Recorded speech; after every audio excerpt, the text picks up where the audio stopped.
Hi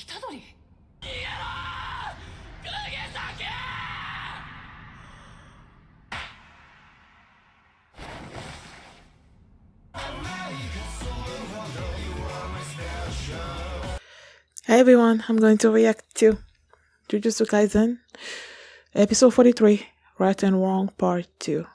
I was opening my notes and then the only thing that I wrote for last episode was Nanami died, and that's what happened. So, before we get into this one, if you guys have my reaction, please give it a thumbs up, please subscribe, and please consider supporting my Patreon at patreon.com/filmini.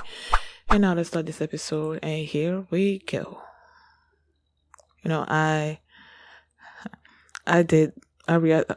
recorded 4 reactions today, and I purposefully put Jujutsu Kaisen at the end because, the way last episode ended, and with the fact that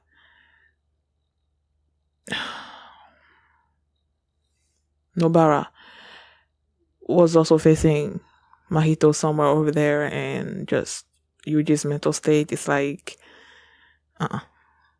if I'm gonna be depressed at the end of this episode, then I want it to be the last thing that I do and just like shut everything down. So let's go.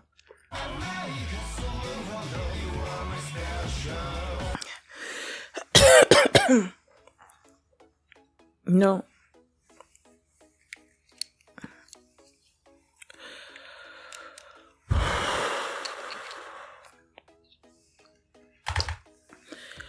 I'm not letting myself cry too much because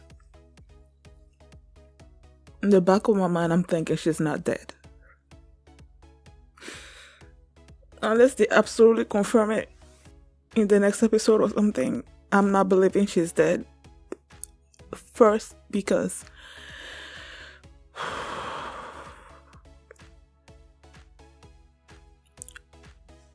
Mahito said that he couldn't completely kill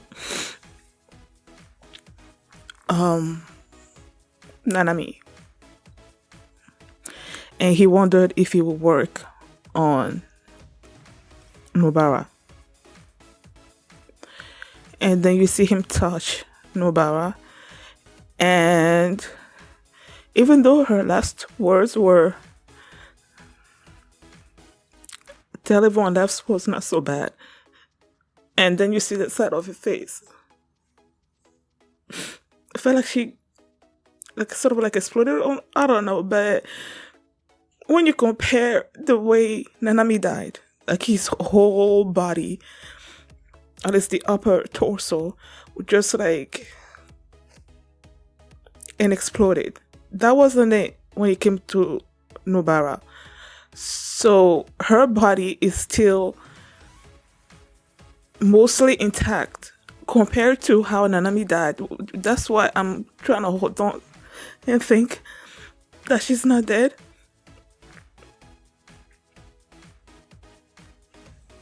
When they were going through her backstory, we've heard before about Saori coming into the village and her being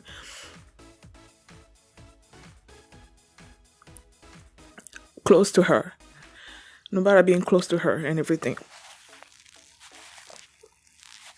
We've heard that before, but there was never another person in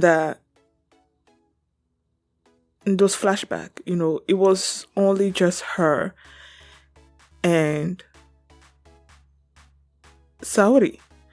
So when they started this flashback from the perspective of Fumi and Kugisaki coming to her aid, them becoming friends, them meeting Saori and spending time with Saori and everything, and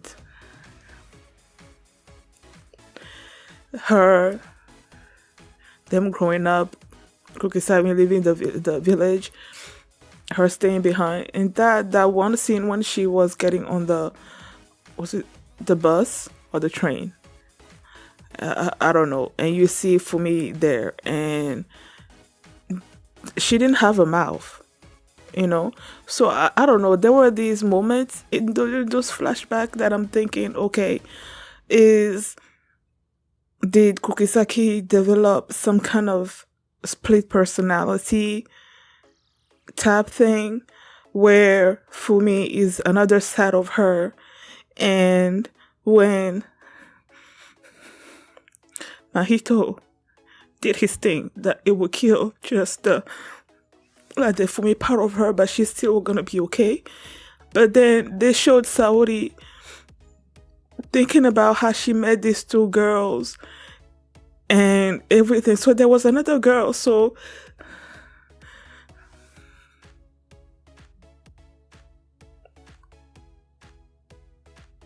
now that I'm thinking about it, I don't know. Like it might be me just grasping at straws, or maybe not remembering something that I've seen in the episode. But yes, she mentioned these two girls that she met, but where did she see them at the same time? Like, you know, when you have, I'm thinking DID, when you have DID and you have,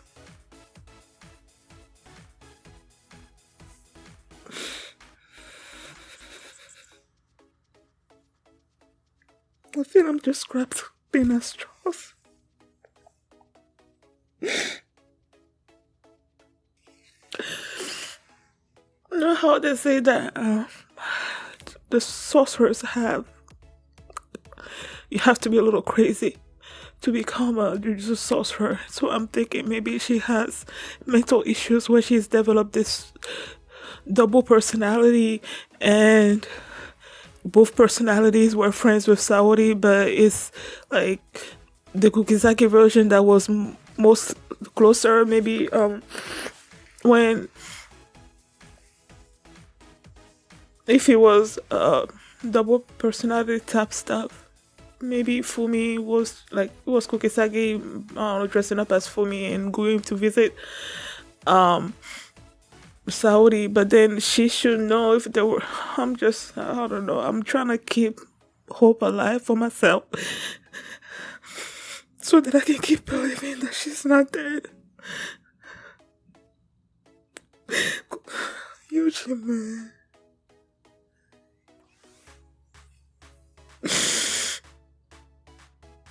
The fact that Yuji's son Nanami died,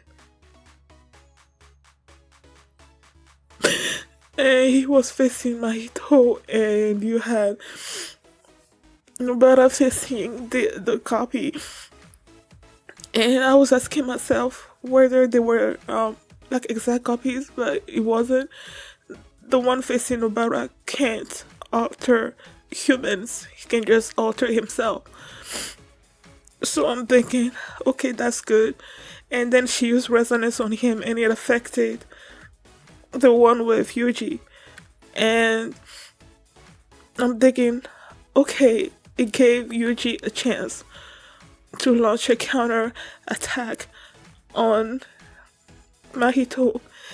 And Yuji was like, at that moment, he felt like he wasn't alone. And then the person that gave him that hope just sort of like in front of him again, like Nanami. I'm like, oh, yeah.